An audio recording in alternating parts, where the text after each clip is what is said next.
Dumating na rin kahapon ang aking order. Umorder ako ng Zik Motor Oil. Pero mukhang na-scam tayo ni seller. Halip ng order ko ay Zik Racing 1050, W1050 motor oil. Ang dumating ay regular na Zik 10W40 na mas mura ng kalahati. Ayan o. Ayan, ito pa yung ano. Chinat ko si seller. Ang binadala niya raw ay 10W50. Na ito pa nga ang screenshot niya. Kaso, hindi naman yun ang dumating. Chinat ko siya. I-refund na lang daw. Kaso nga, sinihintay ko para mapag-change oil. Kaso, iba naman dumating. Siguro, gagamitin ko na lang.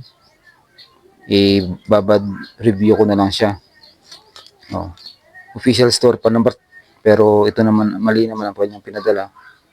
Hindi ko alam kung technical o talagang sinadya nila. Hindi sila pa nagsabi na yun daw pinadala nila. Kaso hindi naman.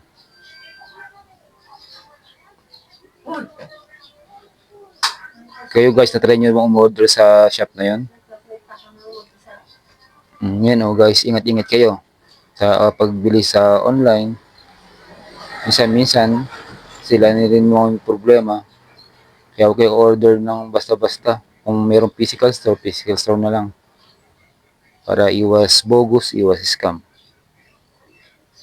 Nagamitin ko na nga lang to. Kasi maghintay na naman ako ng order. Dapat pala, bumili na lang ako sa bayan.